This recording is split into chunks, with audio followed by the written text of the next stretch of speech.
Should begin.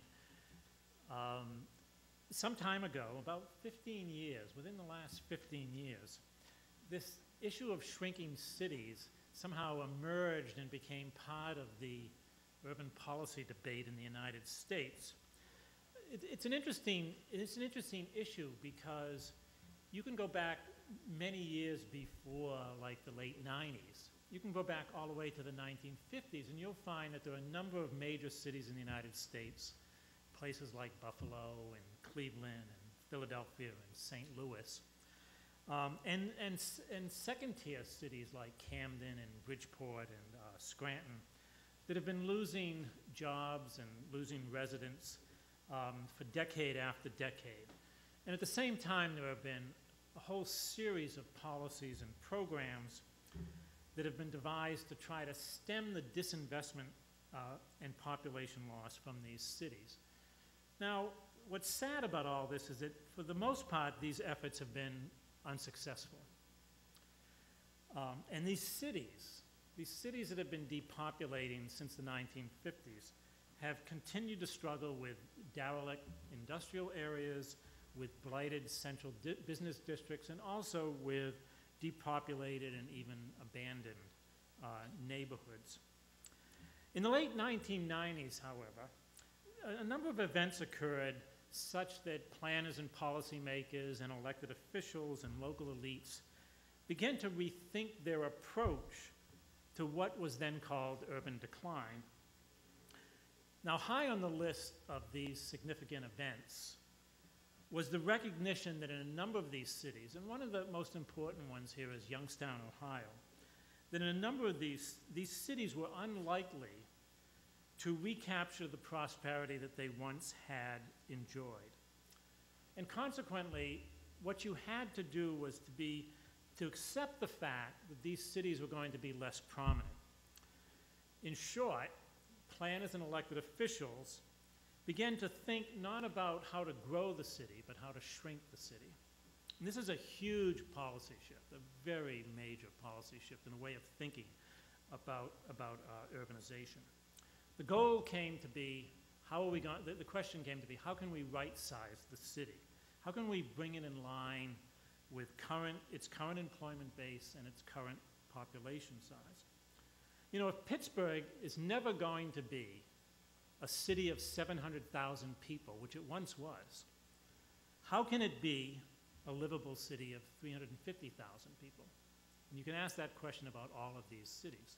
How can you deal with the fact, Detroit having been in the news lately is one of those cities that was 1.9 million people at one time and is now 750,000 or 700,000 people.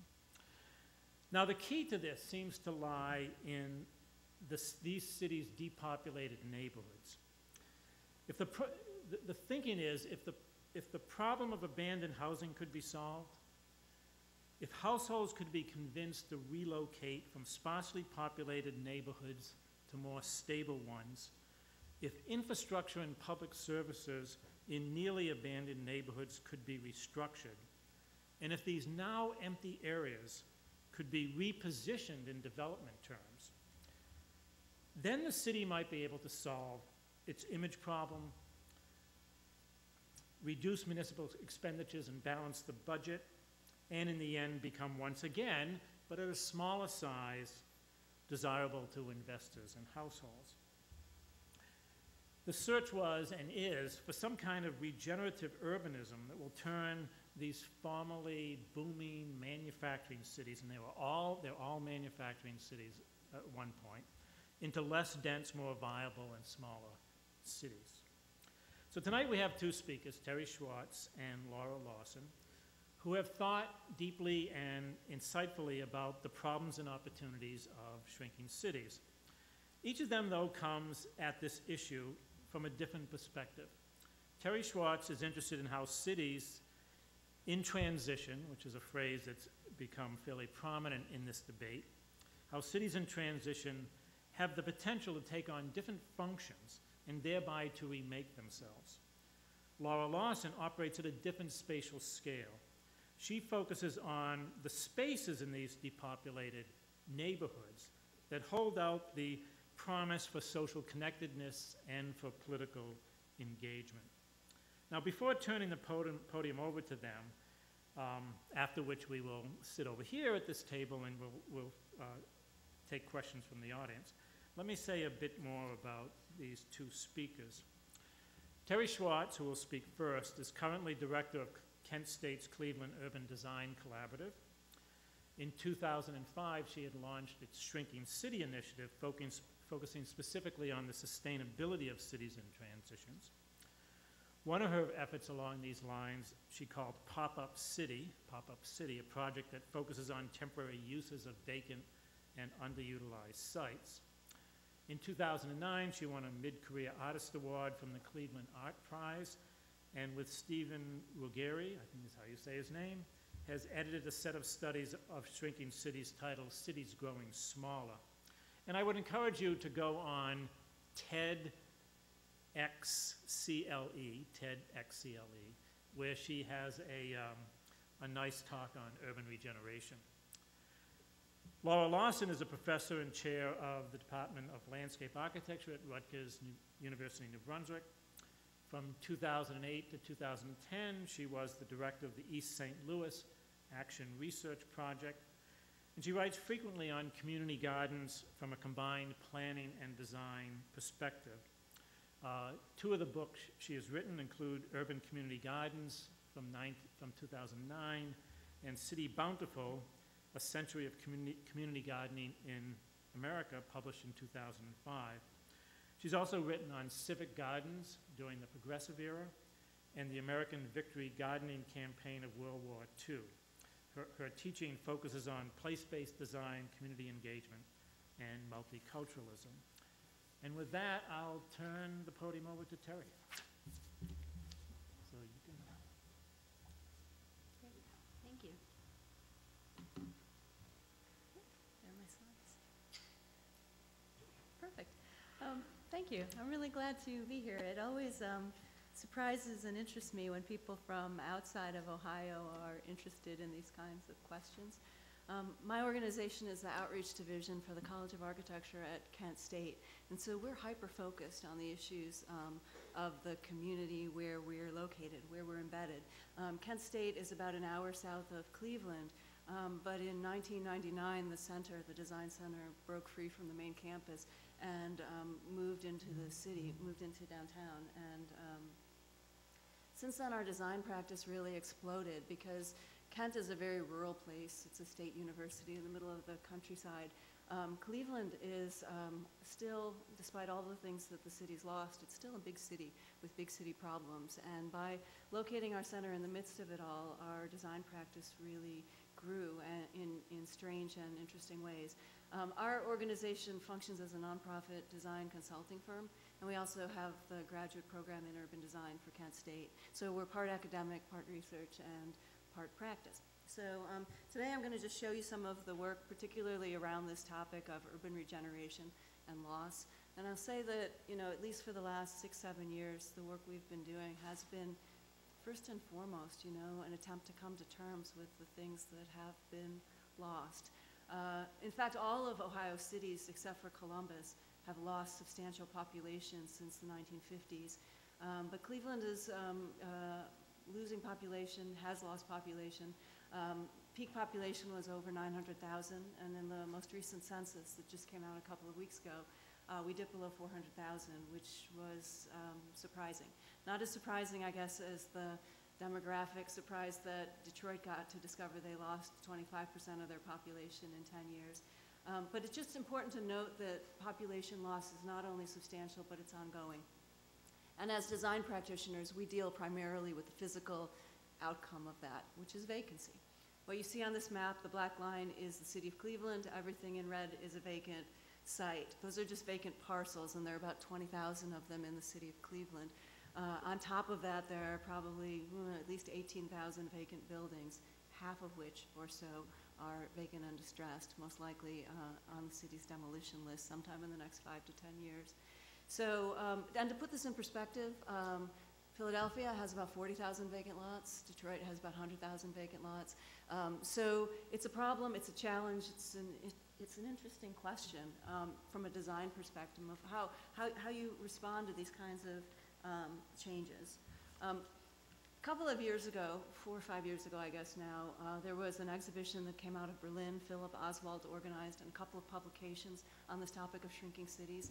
And there was this one project, there were hundreds of projects as part of that effort, but there's this one project that I was always kind of intrigued by. It was actually for a small city in Austria, Wall It Up and Take a Breath. And I think it speaks really fundamentally to the challenge we face in a declining city. And that's one of supply and demand, you know. Value comes from scarcity, and to Bob's point about how we can take a city that used to have 900,000 people and make it a good and livable place for 400,000 people. The fundamental challenge is a real estate challenge. When you have surplus, when you have too much, it reduces value, you know.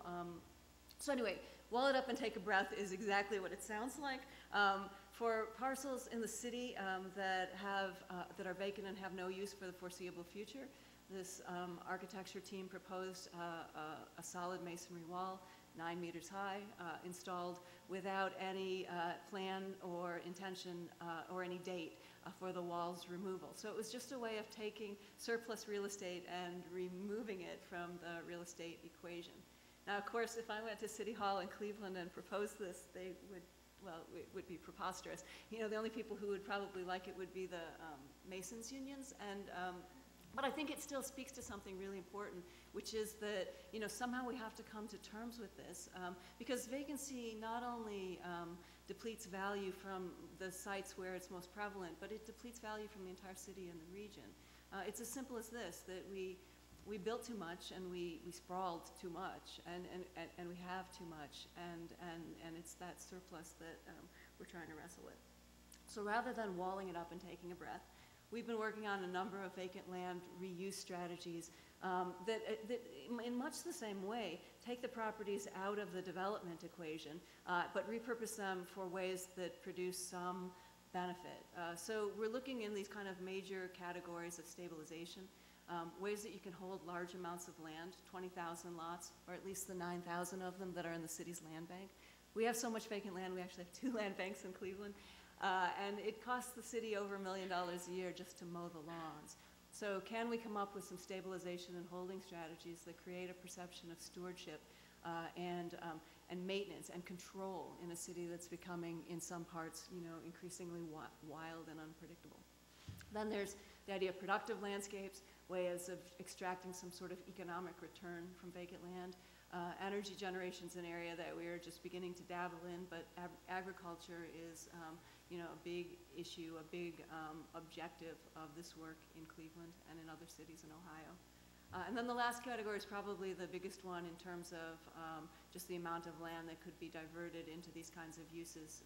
But green infrastructure includes expanding green spaces and adding ecosystem functions to a really damaged urban ecosystem. Typical of older industrial cities, there's, when cities grow quickly, the natural systems tend to get obliterated.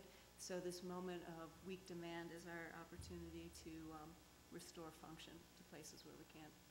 So anyway, the work that we did with the City of Cleveland and a number of local community development organizations became a framework that the city has adopted for vacant land, strategic vacant land reuse, but it also produced these first wave of 56 neighborhood scale pilot projects. Perhaps this is a place, Laura, where our work may intersect.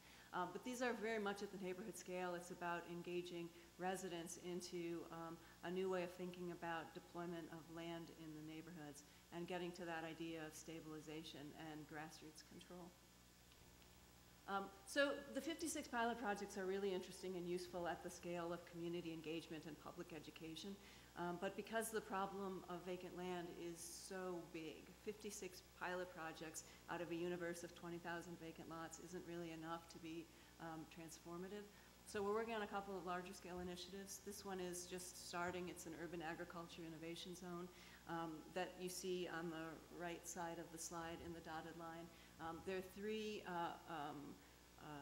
publicly funded agriculture operations within those green boundaries, and we're working with the Community Development Corporation and the city to develop the infrastructure so that this place would function like a business incubator, but for agricultural businesses. So the goal here isn't that we would have public subsidies for food production in the city, but that we would be able to help entrepreneurs get started by having, you know, management support, having irrigation and infrastructure, having the kinds of things that someone just getting started in the business of urban farming would need in order to launch an independent operation.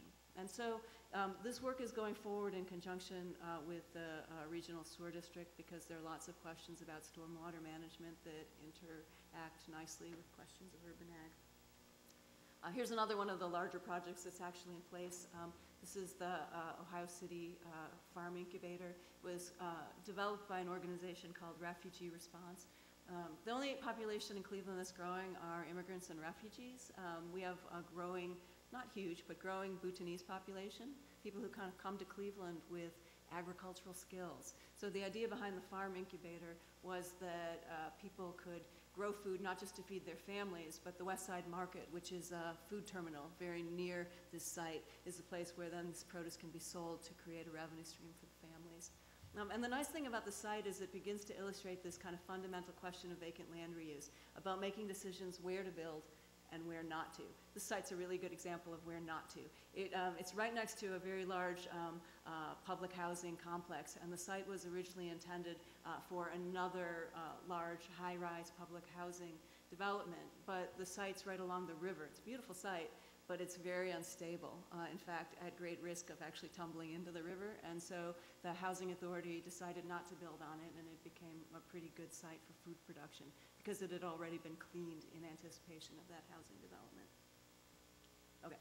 The other area where we're working in green infrastructure and stormwater management, and you know, this may be familiar to you, but I talk about combined sewers all the time, and sometimes I don't know whether people know what I mean when I say that.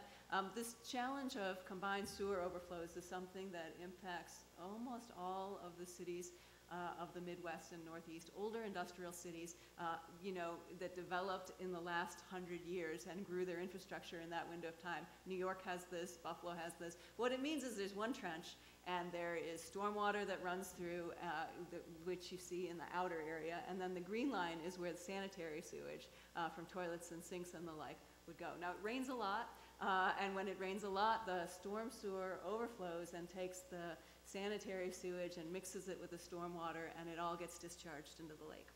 When the system works right, the green line goes to the water treatment plant and gets cleaned, and where the red line is, that's where the water just gets discharged in the lake. But the system, 83 times a year or more, we get rains big enough to mix this all together, and as a result, the city of Cleveland alone discharges about 4.5 billion gallons of untreated sewage into Lake Erie every year. Now, the EPA has been telling us since the 1970s, so we gotta stop doing that. And to our credit, in the 1970s, we would discharge 9 billion gallons a year, so we've cut it in half, but 4.5 billion gallons is still a lot of sewage to be putting into the Great Lakes. And it's not just Cleveland, it's Detroit, and it's Buffalo. All of the cities along the Great Lakes have this challenge. So we've been working really closely with the sewer district. Given the map that I showed you at the beginning of all the vacant land that you see, you know, are there ways that we can allow for more natural infiltration of stormwater to keep it out of the storm sewer system?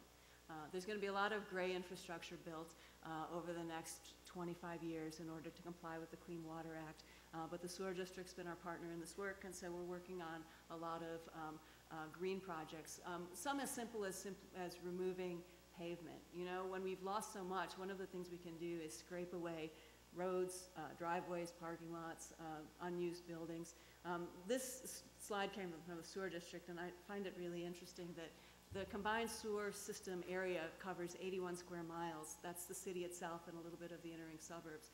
Of those 81 square miles, 65 square miles are impervious surface. So the city's pretty much paved. It's 80% paved throughout. And so anything we can do to reduce the amount of impervious surface gets us to a water quality outcome. And vacant land is a big part of that equation. So we work at the scale of the catchment and the sub-watershed to really understand what vacancy is doing within each of these little micro watersheds and to figure out where we can intervene and catch some of that water before it ends up in the sewer system. So some of the projects are large, some of the projects are small. These are a series of neighborhood scale interventions that would wend their way sort of in between neighborhoods. Well, important point that I want to make here is that unlike Detroit, that is actively considering relocating people from one place to another, taking depopulated neighborhoods and concentrating, they haven't implemented yet, but that's the goal of their planning process. In Cleveland, our process is different. Where we have things of value, we leave them be. And we try to work these vacant land strategies within the framework of development. And the reason that is important for us in Cleveland is that we don't have vacated places and functioning places. We have them and they're together and they're integrated. And it's not consistent throughout the city. I mean, but like the west side of the city has some of the strongest neighborhoods and the vacancy is pretty scattered. On the east side is where you get the big scale devastation. But even in this context, I mean, the Cleveland Clinic, an international economic powerhouse, in the shadow of the Cleveland Clinic is one of the most blighted neighborhoods in the city. So how do you choose where you decommission and relocate when things are so much mixed together and integrated throughout the city? And to further complicate matters, over the last 15 years, the city has built literally thousands of housing units, some urban, some suburban, some something in between, but all across the city. With the idea that every vacant lot, at least at one point, was going to have a house on it, it means that we have this very, very scattered pattern of development. So choosing places to decommission, it really doesn't work given the decisions that the city's made. And you could question those decisions, but they were made. And so what we're doing instead is trying to figure out how we can come to terms with this kind of very, very heterogeneous pattern of vacancy throughout the city. And so you find these kind of big infrastructure projects. This is a Euclid Corridor project, which is a bus rapid transit system that was just completed about a year and a half ago. Here's the drawing, and here it is in reality. It runs, you're gonna have to take my word for this, it runs through some of the strongest parts of the city and the most devastated. Last night when I was looking for pictures of the Euclid Corridor running through a devastated neighborhood, there weren't any. The website for the RTA only shows the pretty places, but it really does. It's a very fascinating kind of line where if you ride it from end to end, you see the best and the worst that the city has to offer. So choosing to decommission neighborhoods or infrastructure can be a challenge because cities don't depopulate in as orderly of a way as they populate. And planners, because, you know, kind of control freaks, zoning and all of that, you know, we like things to be organized and rational and predictable, but I'll tell you from my experience, 20 years on the ground in Cleveland, that this population loss phenomenon is anything but orderly. So we look for tools. I mean, okay, so we think about like the transect, right? I mean, nature tells us about how we can organize, you know, living systems and built systems where, you know, you can have this orderly progression, right? From an ocean to a beach, to a ridge, to a grove, to the, you know, kind of full climax forest and back. And that, you know, you can have this gradient of moving one to next. And of course, the new urbanists translate this to city form. So you go from a rural landscape into a suburban landscape into sort of that midtown kind of city setting until you get to the core city and it's very dense. And, you know, a logical and good city is supposed to follow this pattern.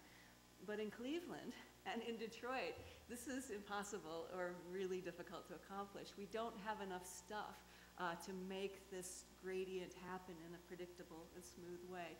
Instead, we get, you know, these kinds of odd and unexpected juxtapositions of things next to things, places that still look and feel like any other city, and then there's a farm, or, you know, I mean, so coming to terms with this transition, this unpredictability, these kinds of urban non sequiturs that happen all over the place is one of the big challenges of our work. And there are holes. I mean, that's the thing. And so people come up with all kinds of things to stick in the holes. This is Chateau Huff, which Huff is one of the neighborhoods in the city that was most hard hit during the race riots. And so, you know, in the 70s, and the neighborhood burned. There's a lot of vacant land. And so a friend of mine, Mansfield Frazier, decided that he wanted to change the image of the neighborhood. So one of the pilot projects from the Vacant Land Initiative we're working on, he created this vineyard, and in a year or two, the grapes will be ready, and he will, you know, produce wine, at least in theory. Anyway, so the other thing that happens in the holes in between is that where people leave, sometimes others move in, these non-human population. This on the left is a very famous celebrity in Cleveland, the wild turkey of Cleveland Heights, who wandered into the city of Cleveland and back into Cleveland Heights quite a bit. He was in all the newspapers. Apparently in this case, this is a little YouTube video where you could watch a reporter trying to interview him. Apparently the turkey didn't obey the rules of the road and eventually, you know, met his end. He got hit by a car. But you know, figuring out the way non-human and human populations can be integrated becomes a really interesting and useful question to address when you suddenly have much more wildlife in the city. The handsome fellow in the middle is some work we're doing right now. There's a population of peregrine falcons in the city. And so we've been working with the Natural History Museum to understand that if the falcon were in fact the city planner, hence his little planner suit, you know, what kinds of advice could he give us in terms of how we should organize our development and how we should treat our window surfaces in order to reduce fatalities of the falcons and other birds. An interesting fact we've discovered that I'm not convinced is a fact because it's more anecdotal than anything else, but that LEED certified buildings seem to kill more birds than non-LEED certified buildings. We're trying to figure out why that is, but at the very least we're working on guidelines with the city of Cleveland so that new development could be maybe more accommodating to other species. Okay, one other point, you know, that I want to make here is that when cities are really crowded, it's sometimes hard to see the city.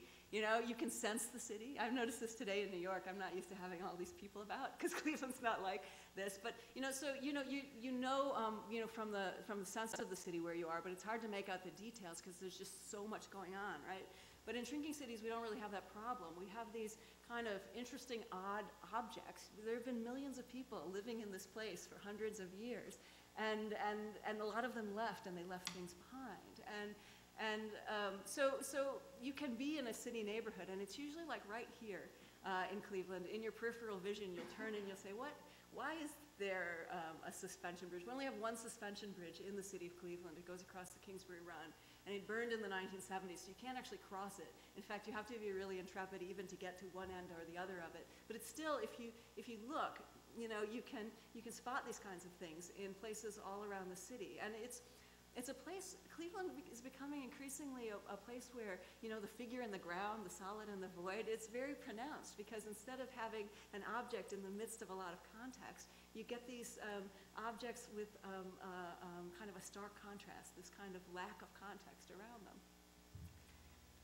And some of these things are very ephemeral. This is one of my favorite empty objects. This is the old Board of Ed building on Quincy, at least it was.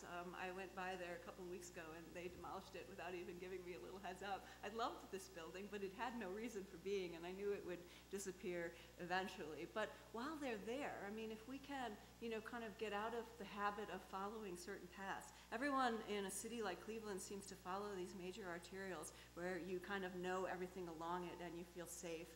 But if you just get off those roads, you stumble across the most interesting things. For instance, you know, we do a lot of these little stitch plans. I told you we run a design practice. So we do these little streetscape plans. This one's Miles Avenue on the south side of the city. And I was meeting with the community a couple of weeks ago, and we were talking about things, and they said, oh, and don't forget about the log cabin. And I said, the what? And they said, oh, you know, the log cabin. I mean, right off of this commercial corridor, there's this, it doesn't look as nice as this. This was from a couple of years ago. Right now there's a tree sitting. It had fallen on top of the log cabin. But I mean, no one actually knows why the log cabin is there. I think it might have been one of the nearby schools that since closed may have built this log cabin some time ago and forgotten about it. But you find these little unexpected objects all about. And as design practitioners, you know, we see something really valuable in here. These are kind of endearing objects that in some cases we can reuse, repurpose, maybe change the context because their original context is either forgotten or no longer relevant. Anyway, yeah, and I don't know why I put this in here. I was in a really random mood when I was assembling these slides, but it's not just buildings, you know. We have these other things left behind. You all have, you know, Balto, the dog that saved the children of Nome because he delivered diphtheria. You don't know that story. Well, Balto is a hero here in New York. I mean, that's in Central Park. There's a statue of him. But we have, in Cleveland, the original Balto. After he had this life-saving kind of voyage to the North Pole, his life, it kind of deteriorated. He was purchased, and he was being traveled around the city and around the country in these sideshows outside of a carnival. And so school children in Cleveland raised money to buy Balto, and he lived his life in the Cleveland Zoo. And when he died, of course, we stuffed him, and there he is in the Natural History Museum. Anyway, this kind of, I mean, there's a randomness about it, but there's also a logic. And if you kind of trace the objects to their source, you see that there are these narrative threads that weave in and out of both the city's cultural memories, the city's oral histories, but also the city's physical fabric. So my organization, when I first started at the Design Center 10 years ago, we were very strict formalists and functioned much in the way of new urbanists. But you know, lately we've been just kind of throwing it all in and saying, all right, if there's a certain amount of kind of randomness and unpredictability that's happening in the city, maybe instead of trying to fight that and reassert some control, maybe we can provoke it. So we worked with this artist from Prague. He came to Cleveland and wanted to turn a house inside out, and so I found him a house and helped him turn it inside out. The Martin Papson, you see him up under the roof. It's not easy to turn a house inside out when the house doesn't really want to go. But eventually the thing got inverted, and then the city demolished it because it was a condemned house. Here's maybe a little more useful thing that might happen with a house. The city's demolishing about 1,500 housing units a year, so we're working on a little study that suggests maybe that the foundation of a house, which is one of the most useful things about a demolished house, it's a thermally insulated box in the ground, and if you fit it with a solar envelope, you can extend the growing season.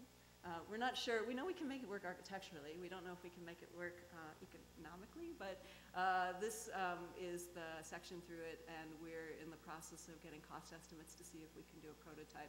It would both allow kind of community farmers to have a longer growing season and also have the capacity for other things like stormwater management, a little bit energy generation, and even some fish farming, perhaps.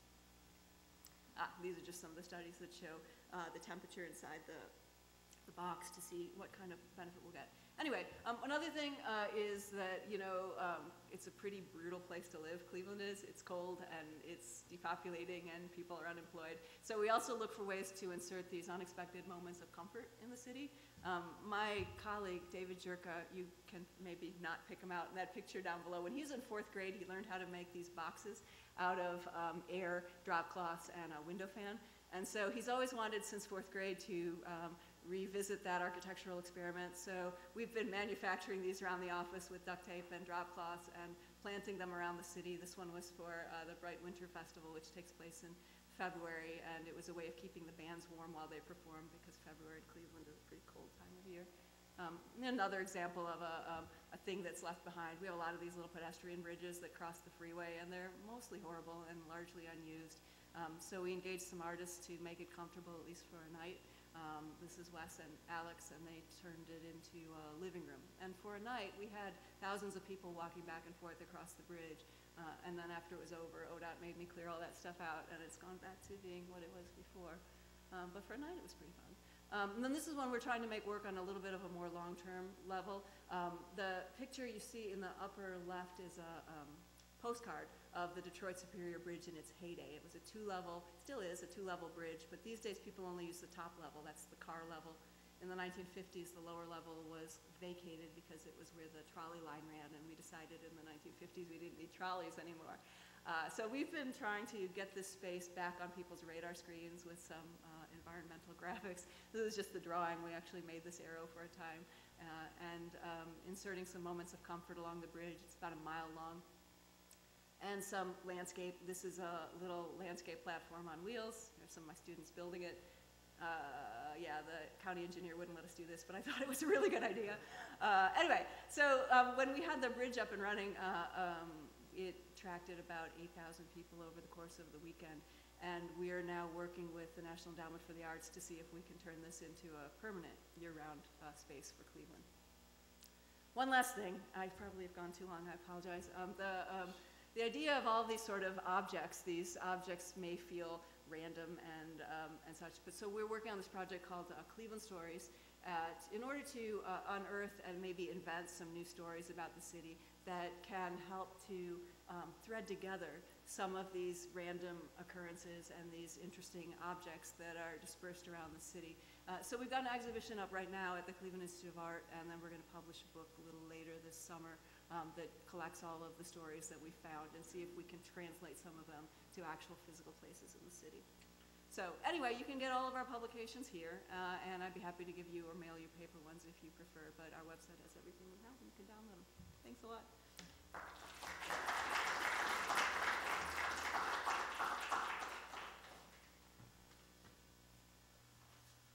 God, I love that. That energy.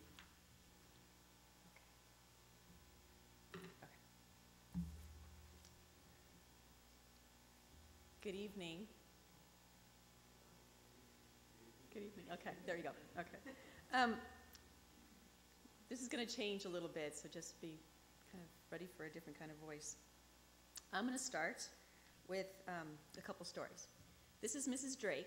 I first met Mrs. Drake around 2007. I was arriving in a university van, and we park outside of the Illinois Avenue playground, and she comes walking down the street, and she's 87 years old, and she has a cane, and she is walking like she's got this purpose to come get to us, and she's yelling at us, hold on, wait a minute.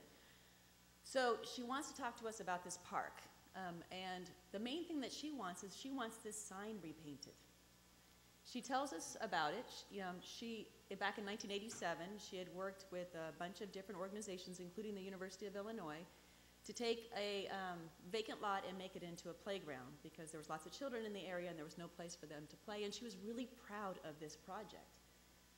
But over the years, all the people that she had worked with had either moved or died, and she was alone trying to maintain this park, and she couldn't keep up with it, and she wanted us to do something. I was there representing the University of Illinois, and so we started talking about cleanup campaigns and other things that we could do to work on this park. And as you can see, the park doesn't have much left to it anymore.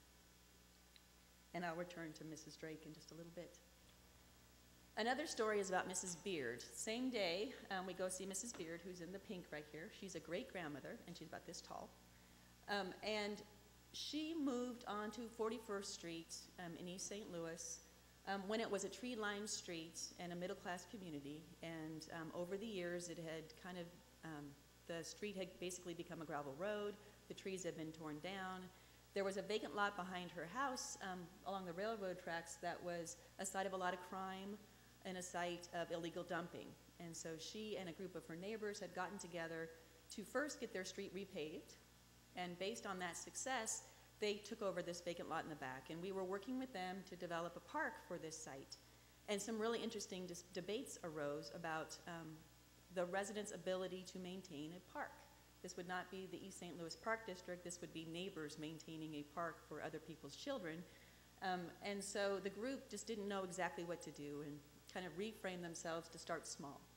And so Mrs. Beard and Mrs. Spears started getting plants from Home Depot, started planting little bits, and over the years have created a small garden in the back that we've been working with.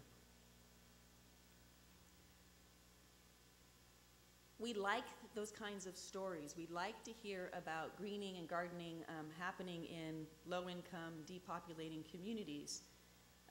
It's kind of, you know, it's the big thing in architecture, agricultural urbanism and green cities. We've been liking green cities for a long time. The reality is it's a lot of work. And so my story today is going to be largely about that. It's a seductive idea. We like the idea of greening, but we have to remember who's doing it. And so I'm mostly going to focus on the people that are doing these kinds of projects. And with the idea that we need to, as planners and designers, attend to some of their needs such that these things can be sustainable. So I'm going to talk about it in basically three kind of disjointed ways. One is a little bit about East St. Louis, second about community greening and gardening, and then trying to tie it together. How many of you guys have been to East St. Louis? Excellent, okay. So East St. Louis is in Illinois. It's not in Missouri. It kind of came about because everything kind of came together from the east across the Mississippi to go to St. Louis. That combined with St. Louis having nuisance laws meant that a lot of those nuisances actually located in East St. Louis. The city was founded in 1861, and it's described by Andrew Theising as a city without a social contract, in that it was really developed for business, for factories and industries in that area.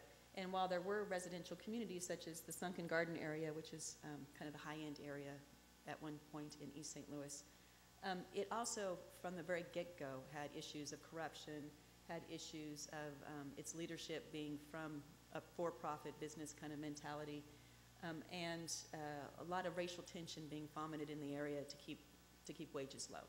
So it has a rough history at the same time as it has a huge amount of community pride. People in East St. Louis will tell you famous people that came from East St. Louis, and there's wonderful stories of families and communities in East St. Louis. As Bob was describing, East St. Louis started losing population very early, back in basically after World War II. And some of the initial ideas were the ones that we hear a lot about. It was urban renewal, so ripping out a whole area of East St. Louis.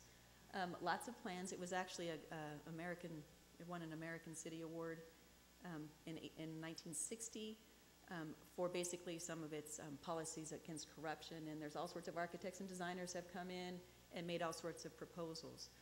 But the reality is that very little has actually occurred, and most of the effort has fallen on residents who are staying in East St. Louis. And there is an amazing group of residents that have organized into various neighborhood organizations, such as CINDO, the South End New Development Organization. And amidst very little public support, East St. Louis in this process basically became, its municipal government became defunct. There was no planning department, no trash pickup for 5 years. And in that time, residents had to pull the slack, and they did so. In 1987, Wyvetter Young, who was the congressperson from this area, basically challenged, and she was on the budget committee for the state, challenged the University of Illinois to get involved with the poorest community in the state. And the East St. Louis Action Research Project eventually came to be. And it's basically a community engagement project, mostly involving architects, landscape architects, and planners, but has since grown to involve community informatics, vet med, and all sorts of other organizations or other departments. And the idea is that you work with the community organizations, that they're determining what the projects are, and that it's been a sustained project going on now for 23 years. And so you'll see here, this is Illinois Avenue Playground, which was an early project, and that's Pullman Porter Park, which is Mrs. Beard's vacant lot, has now been renamed Pullman Porter Park. So the SLARP program has been able to do some things,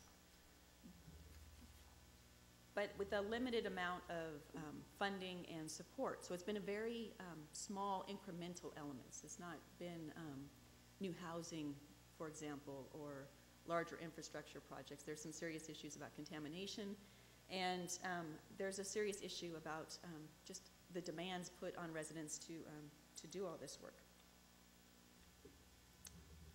So let me switch gears a little bit and talk a little bit about then the vision of community gardening and greening. And this is East St. Louis. It's a pretty map, isn't it? You see all that green on there? What do you think that green is? Vacant land, right. It's deceptive, and I wish I had put up an image of what some of that vacant land looks like, because in East St. Louis, the burden falls on the residents in the South End neighborhood to cut the vacant land. We don't have that money, which is a lot of money to spend on cutting. And so all of that green is actually vacant land, and you have to think about what that means for residents to maintain. As designers, we like to think about reuse of that vacant land, and quite often what people talk about is community open space, community gardens, community greening, and now we're talking more about urban agriculture. And I just pulled this up as a definition. This is from Mark Francis's book, Urban Open Space. And he defines community open space as neighborhood spaces designed, developed, or managed by local residents on vacant land, may include viewing gardens, play areas, and community gardens, often developed on private land, not officially viewed as part of the open space in cities, often vulnerable to displacement by other uses such as housing and commercial development. What we're finding right now is that it's on the rise. My historical research shows that we've been doing this since the 1890s. We just keep reinventing it every time we have a new crisis at hand. But right now we are on a skyrocketing trajectory where there's just a huge amount of interest in community gardening and greening efforts. I'll mostly talk about community gardening because that's the area that has the most kind of push behind it and history behind it. But you can see that there's a whole array of different kinds of projects being advocated, particularly in depopulating communities. The star map over there is from the American Community Gardening Association map of all of the different garden sites that have self-identified on their website. And I just blew them up, so there's probably about That's probably, I don't know, 1/10 of the stars that are on that map.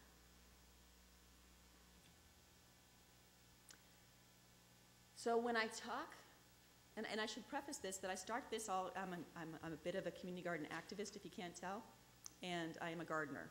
So that's where I started, and I became a planner and designer after the fact. So I can be a little bit skeptical of my own field. And this is what I find. I find that when I talk to planners and designers about community parks, gardens, or urban agriculture, we tend to think about it in two ways. The picture of the people happily gardening, or the green square on the map, which is inactive, it's just a green square. We tend to over-design them. So down below, this is Viet Village in New Orleans. It was a 2008 American Society of Landscape Architects award-winning design. If I showed that to my community gardening colleagues, they would laugh. Any ideas why? Mm-hmm. It costs a lot of money, yeah.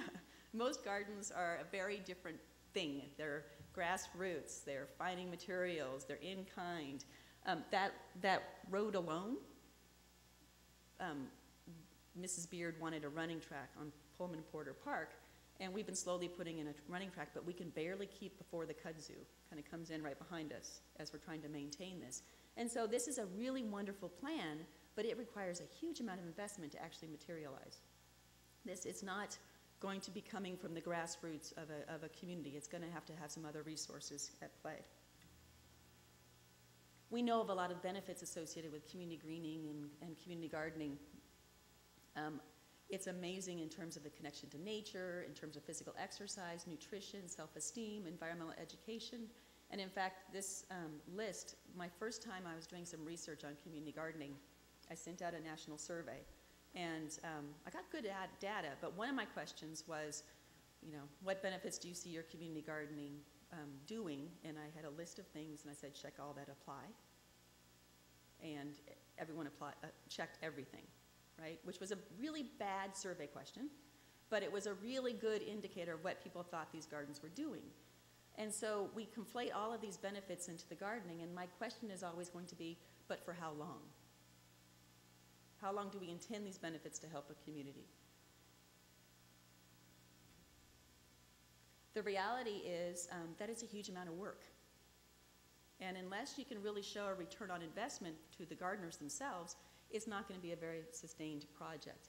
This is a project I worked on in Berkeley, California, and it started out as an old railroad right-of-way. It took about 5 years to get it to be a lush garden on a 1-year renewable lease in Berkeley, where at one point this was a vacant lot, but right now it's a really hot housing site. And so how long does the garden have in that kind of context? In Berkeley, it probably has a lot of time because, we're a little bit crunchy granola and we like green. But in other communities, they don't. And so we have to really face the fact that it's a huge amount of work and we have to sustain them by A, giving support materials, and B, thinking about what that land is. Here's some images that just kind of express what it means for East St. Louis. When I first started working in East St. Louis, there was one community garden ran by Mrs. Bolden right there. She just recently passed away at 93. And this is her site where the infrastructure in front is probably a little bit more of a concern to this community than the community garden that's behind it. And then this is a principal of a local school, and they're going to make this into a school garden, and you kind of catch him looking a little daunted with what he was about to commit to being able to do. So what I would like to argue is that it is a great idea. Community gardening and greening is a fantastic idea. There are lots of benefits associated with it, but as planners, designers, and policymakers, we really need to attend to the sustainability of these kinds of projects. And there's 3 components. One is the participants, the second is the support structures, and then the third is the land security. And I'm just going to run through a couple examples and some cities to kind of get the ideas flowing and then bring them back to East St. Louis. So the first thing is participants and matching the program with the needs and desires of that community. With all of the language that's going on about community gardening and greening and agriculture right now, you can kind of lose sight of your own community and residents. So you can spend a lot of time going after grants related right now to food security issues. You need to be in touch with your community to see if that's what they want or if they want something different. And it's really fascinating to talk to people about why they garden. They may be gardening for food, but they also might be gardening for cultural connection to their heritage. There might be a whole lot of other reasons, and so attending to those issues becomes really important. And it's going to be looking at that that's going to make that return on investment enough for the gardeners so that they want to stay involved in this project. There's not that much good data about why people garden, except if you're someone like me that spends a lot of time in community gardens. There's been 2 surveys done by the American Community Gardening Association, 1992 and 1998, and we're going to be starting a new one pretty soon. And in that time period, they showed that there is an increase in gardens overall, but there have been some gardens lost. And the main reasons for loss of garden is lack of interest by the gardeners themselves, loss of land to a public agency, and then loss of land to a private developer. What that has led to is much more attention to organizing and leadership development with these groups than necessarily teaching people how to garden, because that's actually, in many ways, the easiest part. But really focusing on that, and that's purposefully blurry, because that's no longer a garden. We really need to attend to these issues if these gardens are going to stay. And we really have to shift this kind of generalized public appeal into real tangible financial support. The second thing that you really need are support structures. And I'm going to talk a little bit about collaborative organizations. In most cities, there is a community greening, gardening kind of organization, usually a nonprofit, sometimes within the Parks District or in the mayor's office. And these groups have done a lot of work in terms of education and outreach related to open space, greening, and gardening. And increasingly, these groups are collaborating. Detroit is probably one of the best examples of this when they formed the Garden Resource Collaborative in 2003, and they pulled everyone together and basically did an audit of themselves saying, what are we doing? So who's teaching about gardening? Who's teaching about leadership development? Who's looking at land security issues? And actually by forming that group together, they could figure out what they did best and then spread out into some new areas. The other thing that they did was look at Detroit and realize that they needed cluster sites. So they have 8 sites over the city because it's a huge city. And they pooled their resources, so a massive tool shed and education and training programs could happen at these cluster sites reaching out into neighborhoods. In a case like that where there's been this kind of depopulation and decentralization, that was one way to reach the various gardeners that are involved. The other thing interesting in Detroit is that it's really been about food security. So in Detroit, a lot of the focus is on this ladder of education opportunities, teaching people to do intensive gardening and farming for food production. They've increased their growing season to 10 months, which for Detroit is pretty impressive, through cold framing and greenhouses and water collecting mechanisms in their gardens. And they've really looked at it as a scaled education opportunity. So someone could come in and learn basic gardening for a family garden, all the way to job training and entrepreneurial development to becoming one of those urban agricultural entrepreneurs that they're hoping to get.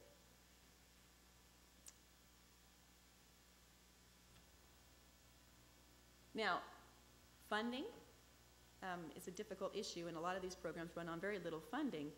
I brought in one that's a non-depopulating city. This is Seattle.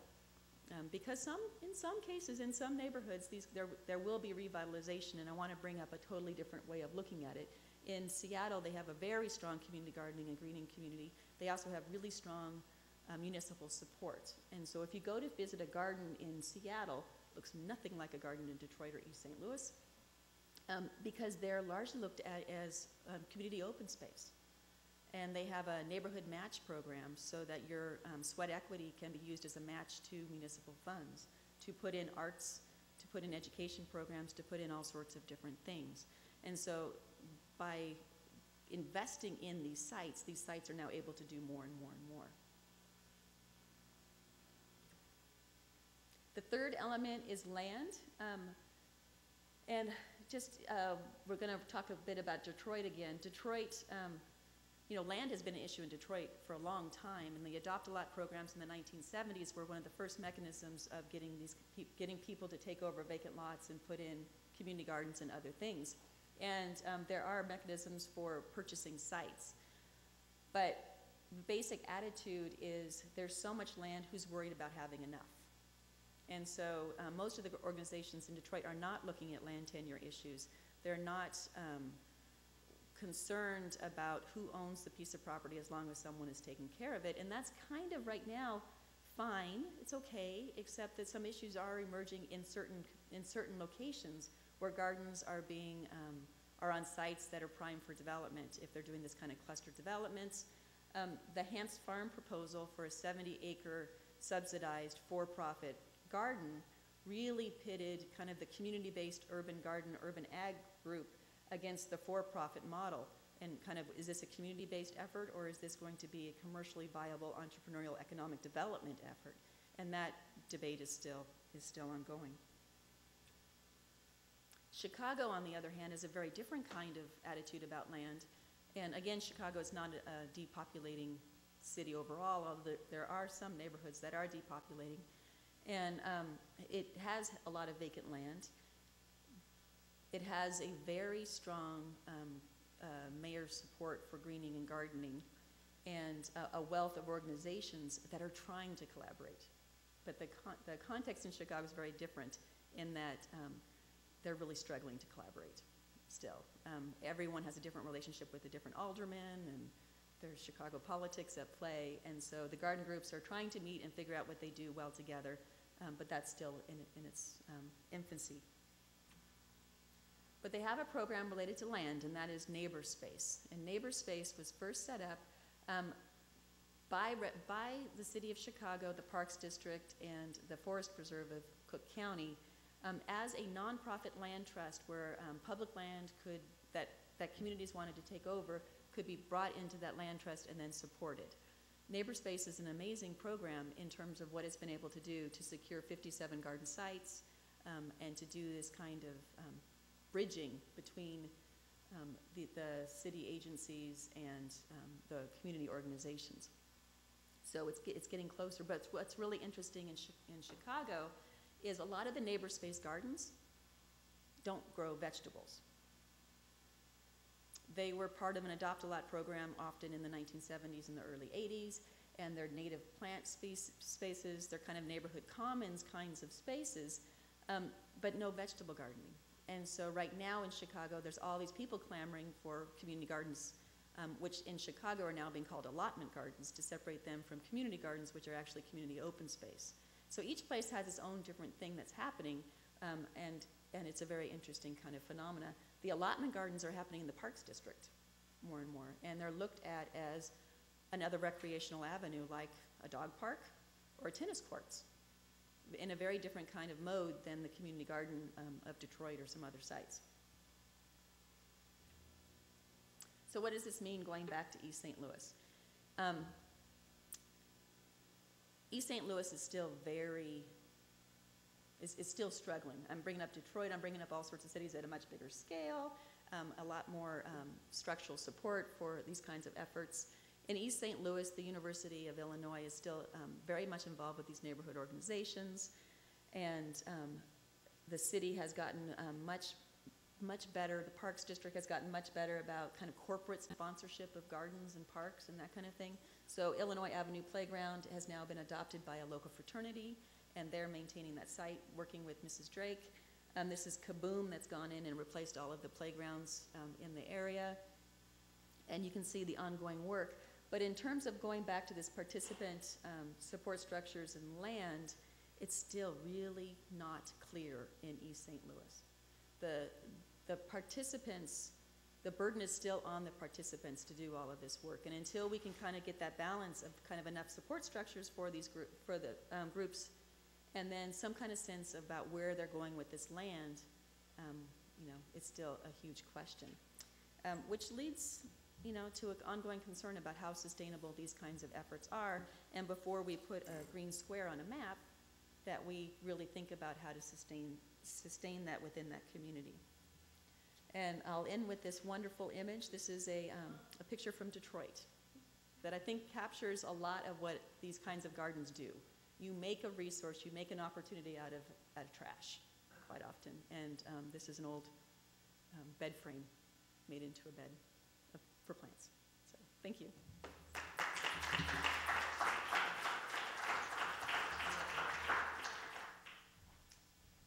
Well, we have time for questions.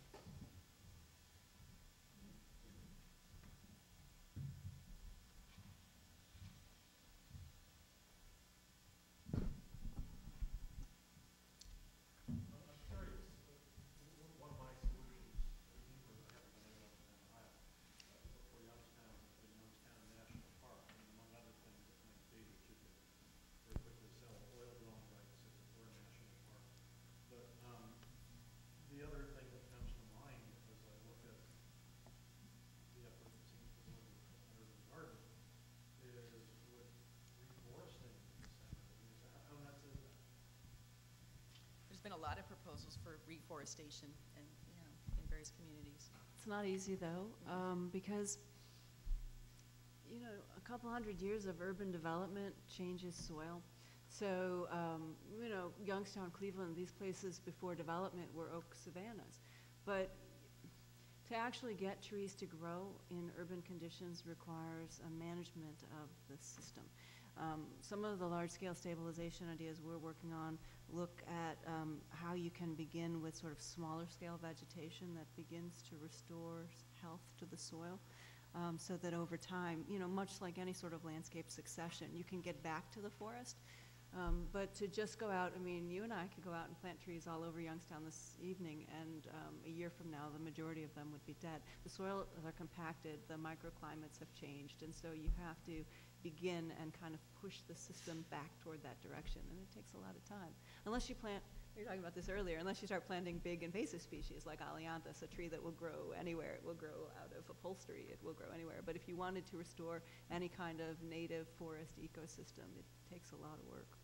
There's also, usually it's done, usually the propositions are at a huge scale, right? Because there's an economy of scale about bringing a new industry in. And so that basically stops it before it even gets out of the idea phase quite often. There was a proposal for bamboo in East St. Louis recently. Bamboo will grow anywhere. Bamboo will grow anywhere. And it was just kind of like out there, and then nothing materialized with it. So I think that also you need an entrepreneur that's going to take it on, and that entrepreneur needs some security that they're going to do benefits. And in fact, one of the issues you brought up, which I'm seeing, is a lot of different cities are doing these urban ag incubators.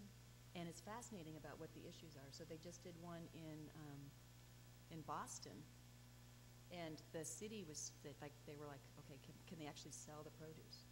They didn't know what size to make the gardens, and so they said that they were like half-acre sites, and then which you couldn't really support a family on. The modeling is still trying to be worked out, I think. Yeah, it's a complex economic question, what are the products that have the most value that can grow in the conditions that cities have to offer? And the interesting thing about a lot of declining cities is if you drive maybe a half an hour outside of the core city, it's true in Cleveland, it's true in Detroit, you get to some really nice farmland. So it's like we're doing all of this work to restore agricultural production in an urban setting because the land is plentiful and cheap, in most cases free. But just, out here, you've got topsoil that's 6 feet deep, in the city. And so, we have to really understand what we're doing and also really think about, even in a declining city, how smart growth dynamics could be deployed, because the choices that we're making now to add all of this energy and carbon to the center city to make it appropriate for food production, when we've got really good farmland not too far away, there's some kind of questions about that. So is that an argument then against urban agriculture and for what you called green infrastructure? No, because, shrinking cities are hungry cities. The funny thing about Cleveland is that we're both one of the most impoverished cities. About 50% of the kids in the city live in poverty, so it's a hungry city. Simultaneously, of course, we're one of the most obese cities in the country, so you figure out that irony. It's all about fast food and lack of produce. That's my point, is that urban agriculture is really good at putting calories where people need them. But as an economic development strategy, I think the jury's still out on that one. Green infrastructure, on the other hand, there's some dollars involved in that. The city of Cleveland's going to have to spend $3.5 billion addressing stormwater management. That's real money. And so vacant land in that setting can reduce costs. It costs about $4 a gallon to contain or to divert stormwater using pipes and gray infrastructure. It costs a little more than $1 a gallon to, kind of get the same amount of storage with green infrastructure. So it's cheaper. So there's a real economic return to using vacant land in that way. But I don't think it's one or the other. I think it's got to be a combination of things. We got a lot of land. I think it can accommodate all of those things.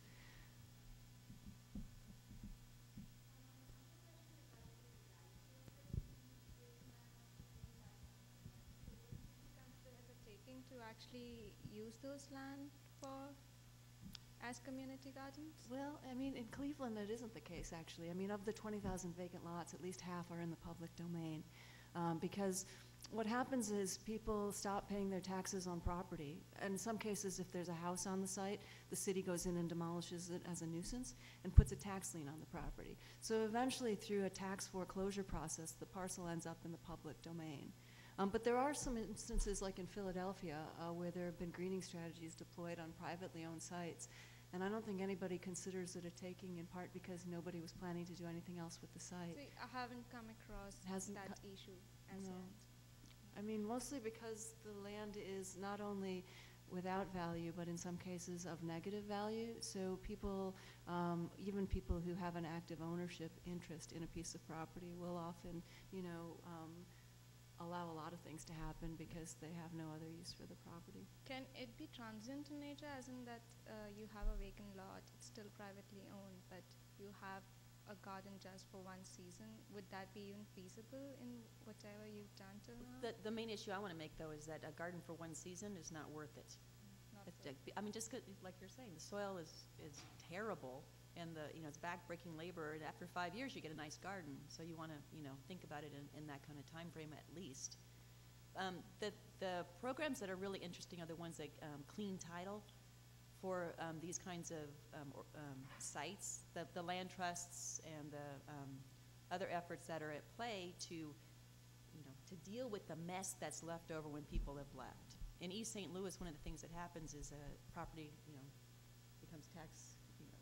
It gets in arrears, and then it goes up to auction, and someone buys it for $250, and it's somebody nobody knows. And so there's kind of an exploitive kind of aspect to some of the vacant land in East St. Louis. In Detroit, there's efforts underway to clean the title so that the community groups can feel like they have ownership of it. And this is not my area, I have to say. I'm looking at you because I'm like, okay, please know something more. But that there's some issues with that, in that they can't actually clean, like there's still a liability potential that someone else could come in and say that they had previous ownership of that site. Depends on how it's set up. The pioneer of land banking, Dan Kildee in Flint, in Genesee County, created a land bank that could deliver a truly clean title, and it is possible to do. What a lot of cities have done, Youngstown included, was that they sold off their tax liens to a third-party for-profit entity, and then you totally lose site control because those folks are trying to profit in some way off of this surplus real estate, and so it sits in limbo for a really long time. Mm-hmm. It's not exactly my area of expertise either, but it's become a big issue in a lot of these places. Laura, there's this brings up a point. You make the point that if these community gardens are going to work, they need community engagement, mm-hmm. and they need it over the long term, right? But what about the reverse of that, which is that community engagement needs community gardens? Right, and that's How does that come into your argument? Well, not so much in East St. Louis, but in other communities that I've worked in, quite often a community garden is the catalyst for all sorts of community activism, because the site, in cases in Philadelphia or in Oakland and other places, there's a vacant lot that's a big problem for the residents. Either it's people are illegally dumping on the site or something else, And so the idea to create a garden there gets everyone out, they get involved in that garden, and then they start working on other projects once they've had that success. The garden is amazingly tangible, and it's, before-after pictures of gardens are amazing in terms of what people can do to a site. And so quite often the garden is a catalyst for other kinds of economic development, and a lot of planning agencies look at them in that way. That you can look at a garden and look at it as a generator of new ideas. And there's a study in St. Louis called the Whitmere Study, which is basically saying that these gardens that are in transitional communities have really helped stabilize some of those communities. So it does serve that function. Again, though, I would say that if the community has put that investment in it, then it should be a commons for that community. It can't then become vulnerable to development like it has in New York, where people were using community gardens as a tool for neighborhood revitalization, then saying, oh, that's a good piece of property for some new housing. After Green artist. What? Green artist. Green artist, yes. Right, the same function, right? Yeah. The artists come in. The artists come in and, the community gardens come in and you redevelop the neighborhood. Others? I guess you're back on. Does your discussion walk over into how this problem arises in the first place, the blighting of the center city? I mean, this is pretty, I'm just thinking in terms of how long this issue is going to be with us, maybe how long it's going to take the average labor hour in the United States to equal the average overseas labor hour. Does that get onto the table when you guys talk, or are you just focused on, in other words, are you partnering up with other people talking about, are you part of the group in Cleveland, for example, that talks about the overall economic plan for the city, getting jobs, or are you kind of working in isolation? Jobs are the heart of it, I mean, I'm a design practitioner, so I feel a little bit remote, I mean, because job loss leads to population loss, and population loss leads to vacancy. So I'm at the far end of that. I treat the symptom of the symptom. I think that there are ample opportunities for the regeneration of older industrial cities because the infrastructure is there. There's a lot of water in these places. It's not just Cleveland, it's Detroit, it's Buffalo, it's Erie, PA. I mean, these cities have access to water and surplus infrastructure, which could potentially be a competitive advantage if we can get our act together and figure out how to use it. I say this all the time, but why is Budweiser in Los Angeles, I mean, a water-intensive industry should be in the Great Lakes. That's why there's so many breweries, or there were in Milwaukee. So, I mean, the fact that the infrastructure exists, if we can figure out these retrofitting schemes, I mean, I think that the kind of reclamation along a more traditional way, it's not about this language of shrinking cities, that we're going from something to nothing, drives me crazy, because we're not. I'm pretty sure we're going from something to something else, and we just don't know what that something else is yet. So there's all this anxiety about, kind of this moment when we don't know what's coming next. But I don't think we have to necessarily assume that the population is going to go in Detroit from 700,000 to 0. There's going to be some place where the economics, if we believe in Adam Smith and all of that the economics will reclaim its kind of place in the urban ecosystem, and job creation and some degree of stabilization can occur. But in the shrinking cities debate, there's a lot of discussion about whether these cities should be pursuing high-risk economic development projects. Because it has been the case that they've tried to open up football stadiums and baseball stadiums and casinos and chase these jobs, and they've spent a lot of money and they haven't really yielded a lot of jobs. I mean, I read the other day that in Detroit now, something like, in Detroit, there's a huge percentage of the population commutes outside Detroit for jobs. There's no reason why that can't happen in Cleveland also. That you can just flip have a great deal of reverse commuting. Cleveland doesn't go the route of trying to pursue large-scale economic development projects, tries to make the city livable for people who will live there and commute to the outside of the city. I mean, that's a different kind of model. We've never thought along that. Why can't we try to do both? I mean, I think that, even if it isn't these kind of large-scale silver bullet plans, I mean, this idea of job creation in an older industrial city still seems useful to me. I mean, But I don't think we have a model for thinking about how this job creation will unfold. because it's not the big industry model. It's not about chasing, you know, a Microsoft factory. It's not about, right, it's not about going after a big employer, because that's where you know, the Toyota assembly plant. You're not going to get that, and you're going to waste a lot of money, and eventually, if you chase, the argument is if you chase footloose firms, what I call footloose firms, eventually they'll be footloose again, and they'll just leave you behind. So then what's your alternative? Well, about the only thing on the table now is clusters, economic clusters. You look to see what kinds of industries you have, basic industries. You know, you still have, like in Pittsburgh, for example, you still have a lot of specialty steel working, and so you can actually, maybe you can build on that, the specialty steel industry, and you can begin to add you create these clusters, these agglomerations of specialty steel. And so it's a much more bottom-up process. It's smaller scale.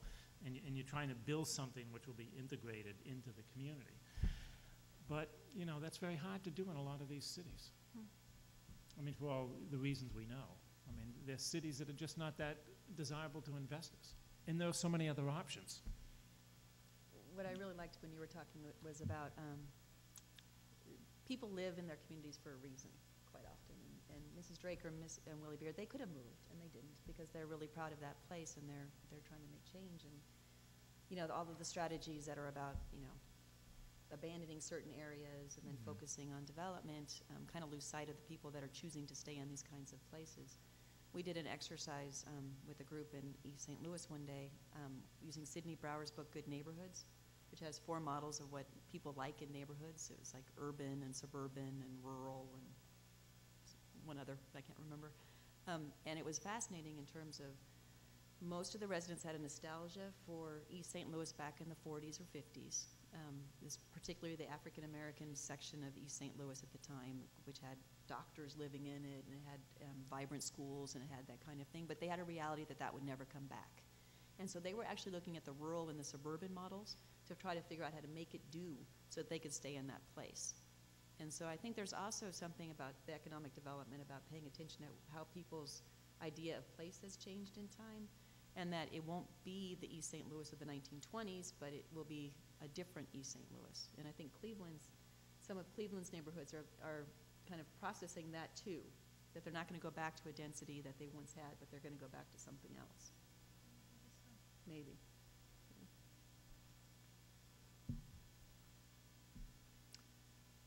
Well, if there's no other, one more. Population. Oh. With these cities with this population loss, what's like the demographic makeup though of the people that are left? I mean, I'm wondering if it's mostly like elderly or people, the ones that don't want to leave. Like, what does that mean projecting forward further out? Like, where is this demand, I suppose, going to come from, and all this activism that you're speaking of? In East St. Louis, it is an elderly population, as you can see from my pictures. There's a lot of effort to get some of the younger families involved. But the younger families, I mean, Miss Willie Beard, a great-grandmother, has 2 jobs. You know, she was, you know, running off to another job, and she's, you know, in her late 60s, kind of living that kind of life. She can't keep that up forever. And then she talks about her kids, and her kids are, you know, 2 or 3 jobs in terms of being able to make do. And so it is hard as it drops down a generation with people having kids and families about doing this kind of activism in their communities. Well, on the demographic side, not in terms of, I don't know as much about the age, but it does, the data seem to suggest that these shrinking cities don't attract immigrants. They don't attract them to the extent to which growing cities do. And if you saw, there's an article the other day in the paper, a lot of the growth in cities these days is being driven by immigrants, not by white native households. And the shrinking cities don't attract the immigrants. Some do in some kind of odd ways, particularly when you have some halfway decent low-income housing, and then you get this immigrant attraction. And you get small immigrant groups moving into these cities. But generally they don't attract immigrants. The other side to this, and that also means in terms of race and ethnicity, they're not attracting Asians. And they have a higher proportion of African American population. So there's something racial and ethnic going on here too, between growing cities and shrinking cities, which should bother us.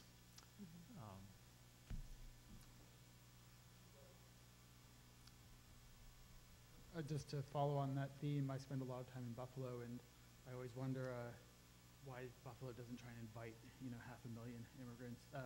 So I was wondering about your use of the word these cities don't attract immigrants. Is that because it's not their public policy to, which it seems to me in Buffalo it's not, or did you mean it's not appealing if you're an immigrant from the immigrant's point of view? So I guess my question is, are any of these cities in their public policy promoting themselves as welcoming places the way Mike Bloomberg does for New York? Well, I don't know of any cities that really have strong immigrant.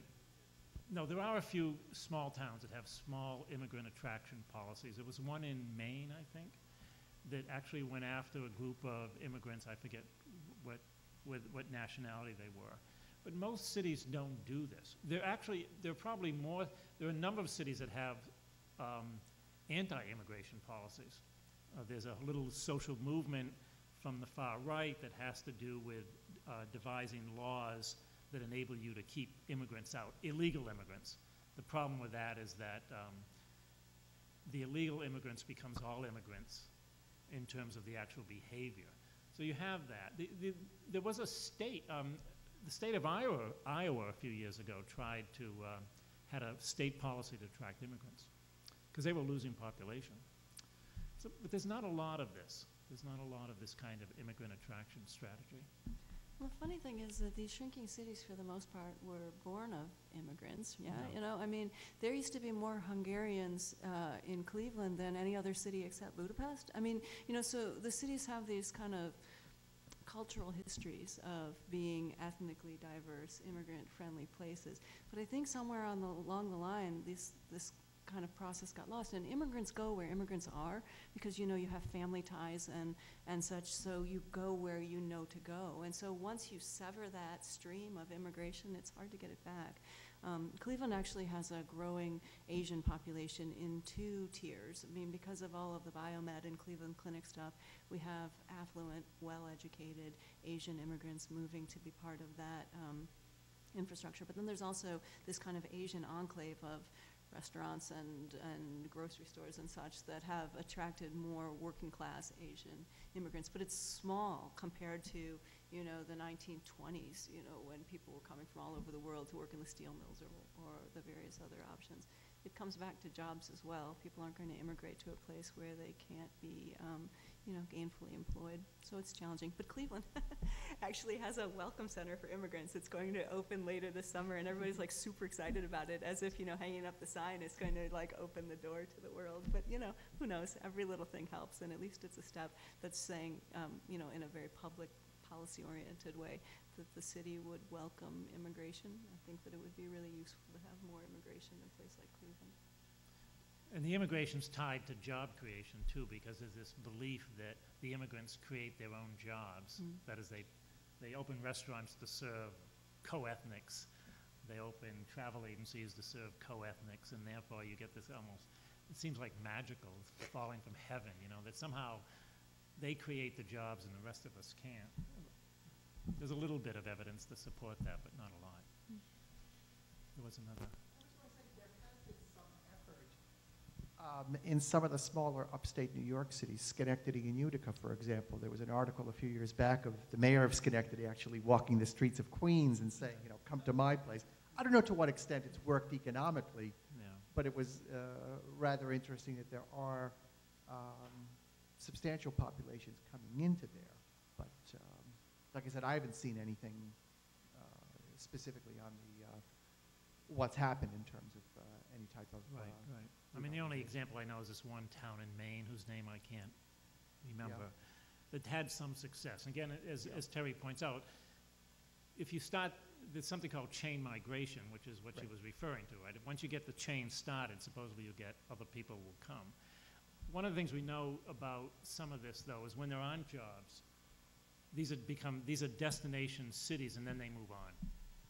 Right? We particularly know that from dissertation I was involved in a few years ago. Refugees in Nebraska, they go to certain communities like Omaha, but they don't find jobs there. They move around, and so you often have this kind of phenomenon.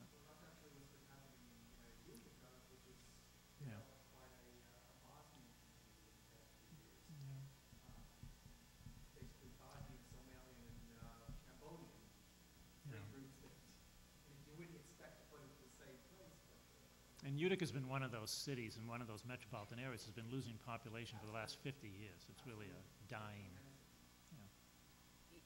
Looking at the Seattle community gardens, which is not a depopulating community, but the use of community gardening in that context is very different in terms of it being a device or a mechanism for community building in recent immigrant populations. So because there's Hmong, Cambodian, Laotian households, they have a direct connection to gardening in a very different way than, the African American, than the Latino. So community gardening in this context can actually help kind of maintain that cultural tie to something, and so it's been very effective in Seattle and other places. In East St. Louis is 98% African American, and it's a very segregated part of this country in that East St. Louis is African American, Granite City is working class white, and Fairmont City is Latino, and it stays that way. I just got back from the APA conference, and talking to people, aside from being excited about planning in New York or San Francisco, I did hear people saying they were really excited about planning in Detroit. And I'm wondering, are planners, I'm assuming planners are not talking about coming to East St. Louis yet, but are planners trying to come plan in Cleveland? And how do you pay them? Is this a good thing? And what are the concerns with this outside expert knowledge when we're talking about participants in planning? People turn up in my office all the time, and it surprises me. Because I teach graduate students in the architecture program. Kent State doesn't have a planning program. But it used to be that as soon as the students would graduate, they would, be on their way. Boston, New York, a city that actually had more vibrant design culture. But never in my career has it been like it's been these last few years, where both my own students and also students from other universities have come to see me about how they can start working in Cleveland. And I mean, traditionally, where do planners go? They go to planning agencies. They work for municipal governments, and I don't see a huge future there. I mean, every planning office that I know in Northeast Ohio and beyond has gotten smaller in the last 5 years, not larger. And so when people come to see me, I tell them this, that instead of looking for a job, sometimes you have to make one. And it's like super easy for me to say that because I'm sitting here in a public university and I get benefits and pay and that kind of thing. But I think that kind of entrepreneurial necessity is going to have to be part of planning and design practice. But there's a lot to do. This is the sort of sad irony of Cleveland, is that there are very few jobs for planners and design practitioners, but so much need. I mean, just from my own practice of having moved our center to Cleveland, it is almost infinite, these things there are to do. You don't have to look for something to do. You walk out your door and it like hits you in the face. And so I think it's a good thing that people are interested in these cities. We have to find a way to focus that creative capital in ways that will enable people to make a living. Because as altruistic as young designers can be, if you can't feed yourself and your family, you're not going to stick around Cleveland for very long. Well, the problem in these cities is it's not just that they're losing housing and they're losing jobs, but their local governments are not doing well. Mm-hmm. And they're under a lot of fiscal strain. And therefore, and then it becomes very hard to pay the wages and attract the people that you need. If I remember correctly, someone might know this better than I, Detroit has managed to attract some very important and experienced planners over the last year since Mayor Bing has been in office, but I think that was foundation funded. Mm-hmm. They got some foundation money to do it. They couldn't do it out of their municipal revenues. They needed extra money to attract these people and to pay them the amounts they needed to do this kind of work. But I did hear from one of my students recently that there's a Detroit Fellows program that's someone foundation funded to attract young people into Detroit to work with the municipal government or whoever. Wayne State University, yeah. So I mean that's an effort to bring people in. Yeah. I mean, to your point about other perspectives, I think it's really helpful. People who have been in these cities for a long time sometimes can't see beyond the current moment. And to see the potential where to kind of bring in other perspectives is really useful. But we have to find a way to do it efficiently so that people feel like their time is being used productively. I've heard of this Wayne State program, and I hope that it works. But is there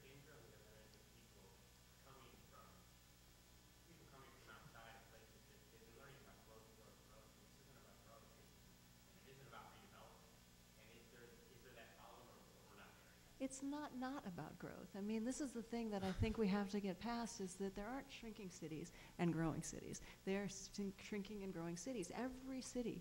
I mean, and if you don't believe me, look at the headlines in Phoenix. I mean, Phoenix, Las Vegas, Atlanta, these cities that had experienced just uncontained growth are now dealing with a lot of the same kind of things that we are, at a different scale and, you know, in a different form. So I think that the best thing that practitioners, be they planning, design practitioners, whatever, develop is this ability to kind of, you know, walk and chew gum at the same time. I mean, we got to do both, and we have to be able to manage decline in a way that stabilizes and sets up opportunities for growth. So people trained in the growth model, unless, you know, I just actually hired somebody for my office, and she told me how much she loves density and how much she loves cities. She comes from India. I'm like, well, okay, deep breath. Cleveland's a little different. But that doesn't mean, you know, that we should be planning in such a way that precludes any possibility of future growth. I think we need to be thinking about it at the same time. Because my experience teaching over the many years is there are a lot of planning students and a lot of planners who would just love the opportunity to go in a place like Detroit and try to do something. It's like a challenge, you know? You get to, like, do stuff. Yeah, right. There's very little that would stop you, especially in Detroit. In Cleveland, we still have lots of bureaucracy, but if you know your way around City Hall, you can get away it. But in Detroit, it's the government cannot maintain control over that city any longer. So you find a lot of creative people just kind of inserting their own agenda into the urban fabric, and it's a pretty interesting environment. Hard to pay for, but, you know, there's a wealth of opportunity. Is there a last question? I guess there isn't a last question. Well, thank you very much. Thank you, Terry. Thank you, Laura. Thank you all.